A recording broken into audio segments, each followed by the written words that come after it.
Hello and welcome to this training.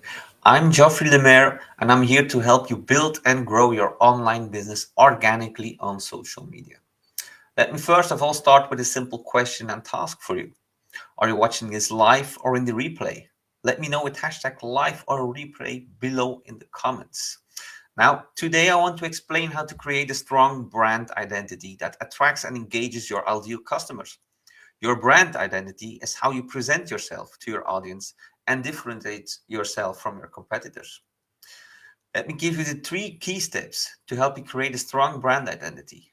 Number one, develop a consistent and visually appealing look and feel for your brand, including a catchy name, for example, a distinctive voice, a harmonious color palette, and a legible font for your business.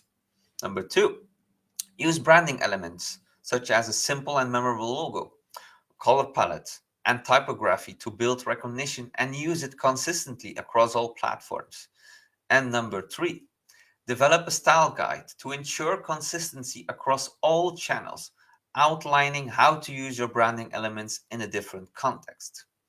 Now, by following these steps, you will be able to create a strong brand identity that will make you stand out from the crowd and build trust with your audience.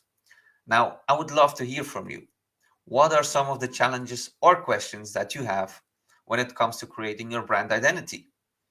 Please feel free to share your thoughts in the comments below or send me a message. I'm always here to help you out. Now, let me end this by saying thank you for watching. And if you found this video helpful, please like, share, subscribe, follow for more content like this. Don't forget to join my private Facebook community where I share more tips and resources on building an online business organically on social media. See you next time.